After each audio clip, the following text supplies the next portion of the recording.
All right. Well, this on the screen is a picture that sort of inspired this video. If you don't know what you're looking at here in this photo, it is a statue of Christopher Columbus, which apparently, according to LA, has been seen as offensive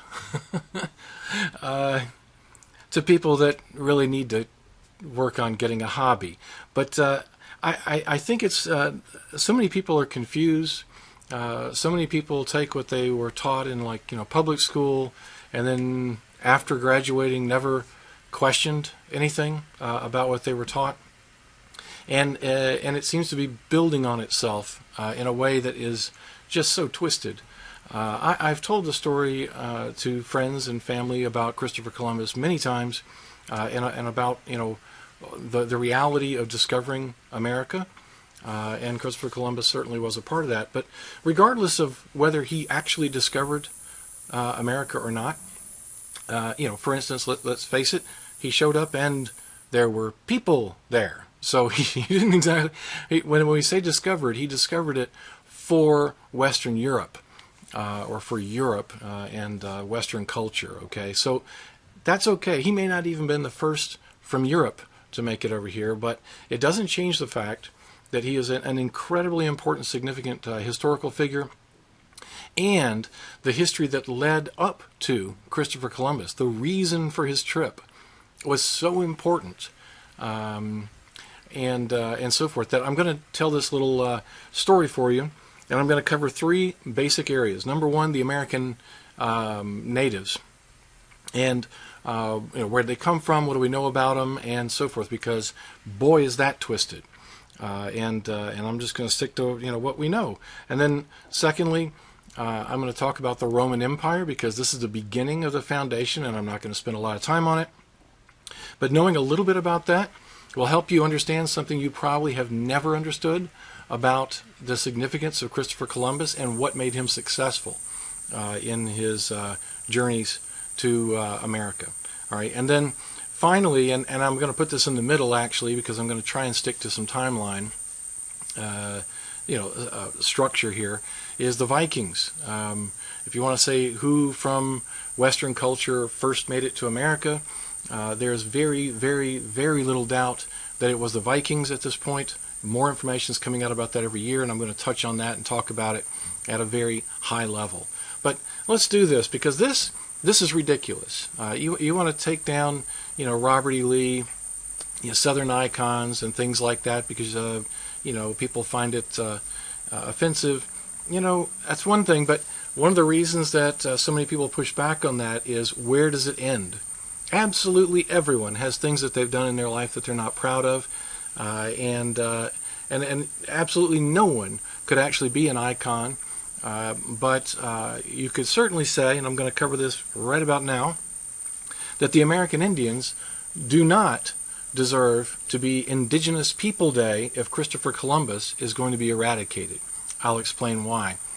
First of all, we're going to do this with the map, okay? Indigenous people, and most people think we're talking about Native Americans in the United States. Not true. Remember, Native Americans are Native Americans. So Canada, United States, Mexico, South America. They're all over the place, and they're very, very different types of people. Some a lot more civilized, and advanced, particularly, in Peru and some of these areas down here in South America and Central America. And the Native Americans, as we call them, in the United States, had a different sort of an approach. However, there's some things they did have in common. And first, were they always there? And the answer is they were not. And the best that we can tell right now is that during the Stone Age people, and you can read into this or interpret it with your own story and narrative if you'd like, but I'm going to stick with the scientific, what's in the books, and say that humans kind of started out over here, kind of in the Middle East, Iraq, and things like that, the cradle of civilization, and began to expand out, right? And so what is most believed in the scientific community is that there were nomadic people who came up here through Mongolia, today is Mongolia, and up and over, and then you notice there's Alaska. And this all freezes over in the winter. So they made their way. They did not have boats at that time, primitive type scenario. Made their way over and eventually migrated down, and eventually all the way to South America, and the population grew. Okay, and different cultures established based on terrain and geography and family history and so forth. Right. So we get all the different tribes and so forth of what we now call Native Americans. They didn't know they were on a different continent. They crossed over on the ice, but they got here a long time ago, and their populations grew. So that's Native Americans. The other thing I want to make really clear about Native Americans is that whether they're the Native Americans in the United States or the people in Peru, or on and on and on, they were not exactly peace-loving, nature, harmony people. Now they did, particularly in the United States, pretty much all over the Americas, have a certain harmony with nature, or they learned it because they did things like deforestation that caused climate change in their region, and they were forced to abandon huge civilizations because of it. They learned from that, and they kind of grew in their working with nature. The bottom line is that these people were always at war with each other. There's huge data supporting the battles, even between the North American Native Americans. These tribes were always battling and warring. There were slaves, by the way, involved all over the place, captured and held and forced to work against their will and do things. And so slavery was all over the Americas before the Europeans came and brought slavery. Okay, so I'm just saying you got to have some context on this. These peace-loving, in tune with nature people, they are not what most people believe them to be. That does not make them bad people, just as it does not make Christopher Columbus a bad person or icon in history. Okay, that's that. Now let's move over here and talk about some foundation of what led to Christopher Columbus, and then we'll talk about the Vikings a little bit, and we'll come back to Christopher Columbus at the end. I've got a photo here just for context. A lot of people think about the Roman Empire, and they're thinking about Europe. A lot of people don't even know it went down into Africa, but it did. It surrounded the Mediterranean Sea, and the Roman Empire was so large that it actually, I'm not sure why that cropped, but anyway, it actually became a little bit difficult to manage from Rome. There was some dissent in the ranks, and I'm not going to go into that story, but the bottom line is that two empires were created, the West and the East, okay, and so forth. Now, the East was created, and we're talking about 300 AD at this point, and the East was considered the Byzantine Empire, and so forth and so on. But the part that we want to get to here is that this man Constantine, who was given credit for bringing Christianity or assisting in the conversion of the Roman religion, state religion, to Christianity, kind of meshing them together, if you will, and that became the Roman Catholic religion eventually. Not at that point, but eventually. He grew up in the ranks, or walked up in the ranks and worked his way, and then he wound up becoming the leader of the Eastern Empire, and created and established Constantinople, which is this little area where that dot is right there. A lot of people think Constantinople is a church, and there was a big church there, but Constantinople is actually what we currently know of as Istanbul. So the dotted line here, all the way over to the dotted line here. And this area was the land bridge, so to speak, between Europe, Roman Empire, and Asia. If I back all the way out. In fact, I've got another picture here for you. Real quick. Here. All right. So there's the Roman Empire, and all of this is considered Asia. The Han Empire was the Chinese. The Gupta Empire eventually became India. But all of these people were highly advanced. They had silk, they had herbs and spices, they had things and technologies like, and I'm going to bring this back around, gunpowder, for instance, that Rome really, really wanted. All the technology, all of the new inventions and so forth going on.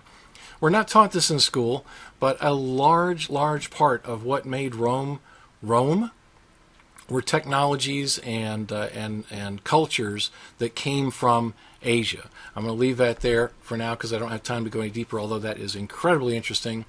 And so it all came through this Eastern Empire, through Constantinople, current-day Istanbul, to the Western Empire of Rome, which was the seat of Rome at the time, in, of course, Italy. So that is established, okay, and Constantine in Constantinople, that came about somewhere right around 500, really became a fortress and the richest city in Rome around 500 A.D. And then, well, last thing to note here, and I guess that what I want to do is go back to my earlier picture.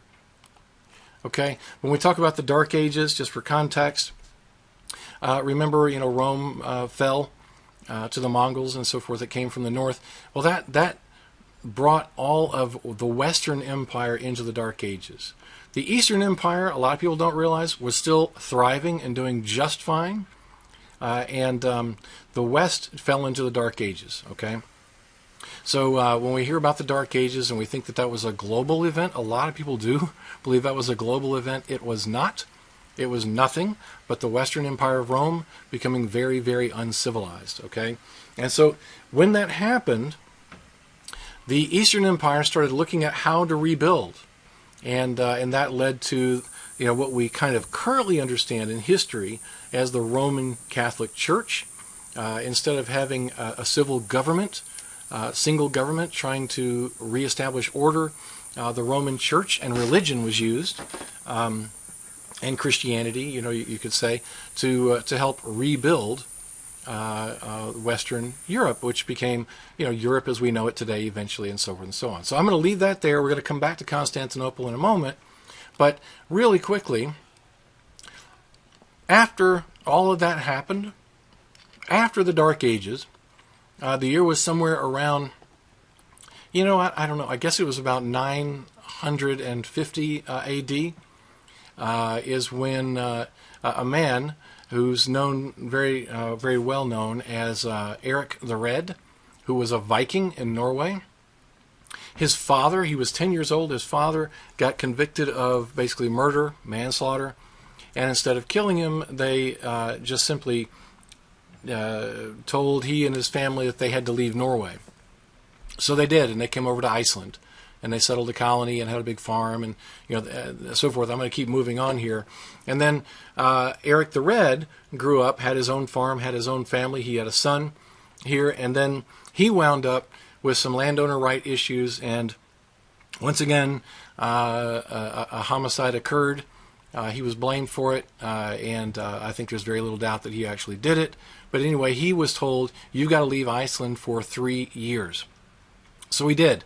And he knew that no one had settled the eastern coast of Greenland. He went south and drifted south and came up in here on the side of Greenland that had never been settled and created a settlement. It was inhabitable. He wanted to encourage more people to come, and so he did. He went back around after 3 years. A lot of people with bad land in Iceland came around to Greenland, and they really started populating Greenland with, I believe, 3 colonies on the western side. All right, so then it was Eric the Red's son, who's known as Leif Eriksson, who actually set sail, and I'll spare you the details for why, but he actually came down here, and there's all kinds of records saying that he eventually came far enough south that he saw grape vineyards and colonization and and people, I guess I should say. So he set up camp, and so this is like, the Earth was a lot warmer in the northern hemisphere at that time, so it's very, very likely we're learning that there were grapes being grown, even as far north as Canada. So he established a settlement. Eventually the weather started cooling again, global cooling was coming on, And the natives, the Native Americans, were giving him a lot of hassle. A lot of hassle. Again, not to get into detail, he left. He took his family, he took what was left of his people, and they went back to Iceland. All right. Now, this story is a lot more involved, of course, and the truth is that Eric's son became a Christian and was given the job of spreading Christianity and so forth. It's an interesting story if you want to look it up. But the bottom line is, it was Eric the Red's son, Leif Eriksson, who actually discovered and first settled on mainland America. All right, and that is very well understood at this point, although it's not really taught in school. We keep talking about Columbus, which is okay, and I'll explain why. It was we are a Western culture in the United States. We are a Western culture in pretty much the entire, whether it's Spaniards or French. All of America is a Western culture, and Columbus was the first legit paid member to explore and find it. But why? Why was he paid? He had trouble getting money, remember? So let's go back to one of my pictures here. We're going to go back to this picture here. Constantinople. Actually, don't need to do that. Let's just zoom in on it. There's Turkey, there's Istanbul. Constantinople was built and fortified with walls like the world had never seen. Rome knew, the Romans knew how critical it was, trading and culturally from Asia and feeding and rebuilding the Western Empire. And so they actually built two walls, two huge walls, and then they put palisades outside that. They made it impenetrable in a Titanic sort of way. And then, when the Arabs started coming up and trying to invade from the water, they used these things called Greek fire. I think it was some sort of a petroleum-based fire bomb that would burn their ships and even burn in the water they talked about and so forth. So, bottom line is that Constantinople was highly fortified and highly protected with naval assets as well as military. Eventually, what it was that took down Istanbul, or what took down Constantinople, is a technology from Asia. The Turks did not like all that money floating through there, and they couldn't control it. They saw it as their land. And so they got a brand new technology that had just been used a couple of times in Asia, and that is the combination of gunpowder with firepower, and in the form of some of the world's first cannons. And what they did is they rolled up outside Constantinople, and they started firing away at the walls, and they just fired and fired and fired, and a few bricks at a time, the walls tumbled. They didn't lose anyone, and eventually they could just walk right in, and they overthrew Constantinople. This is important, and I'll spare you some of the detail, but first of all, this brought gunpowder into the West. The technology became more and more advanced in the West, with bullets and rifles and pistols and things like that, as well as cannons on ships and so forth. And that, of course, we'll get back to with Christopher Columbus himself. So very, very important event, Constantinople, absolutely critical to history, and it's not really taught. And then the fact that the Turks took control, they started increasing prices and limiting exports and imports through that very, very critical sort of a land bridge to Asia. All right. So meanwhile, over here in the West, they were just getting their legs back under them. The countries were starting to form. The church was starting to organize everybody. This was a really bad time to have all that constricted. And so everybody was looking for new trade routes and new ways to get to Asia and bring their technology. And so when this crazy man, Columbus, started coming over and saying, will you give me money? Then, Britain said no. He's from Italy. He's an Italian. And Italy said no. France said no. He went to Spain, and for political reasons in the time, Spain was willing to take the gamble. And so they gave him a couple ships, and they said, go for it. Okay? So off he goes. with his cannons and his guns and his newest technology, relatively speaking, for Europe, which came from Asia through Constantinople, okay? And off he goes. Now, what did Columbus think he was going to do?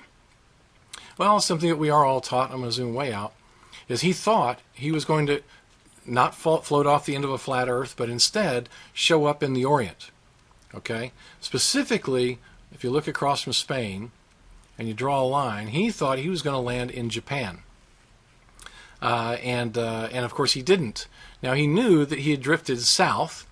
He actually wound up landing way off the coast. This is another fun question I ask people, where did Columbus land? And it's amazing the number of people that say Plymouth Rock. Anyway, this little island right here, he named San Salvador. This is where Columbus first landed according to his records. And he bopped around these little Bahama Islands, Caribbean islands a bit, and he went over and he made multiple trips back. I think he eventually may have actually touched base on mainland, probably over here near Cancun or something like that. But anyway, that's Columbus, and that's what he did.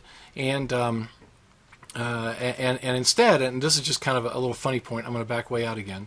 Sorry for the bouncing. But where did he say that he landed? So he said he landed in India. But look at what that means. Instead of Japan, not only did he drift south, he had to get through here, he had to get around here, he had to go south of Malaysia and up through here to get to India. Now, I suppose it's possible that at that point, there were Indians down in this area, so maybe he thought he landed here. But anyway, his story back to the crown in Spain was that he had found India and was bringing things back from there, even though that was not true. And because that was his story, and it was in his log, Native Americans became known as Indians, and it's kind of stuck ever since, even though it's completely inaccurate. Okay, so now you know that. Last point is about the Native Americans. Native Americans were fighters. They just were. Just get it in your head.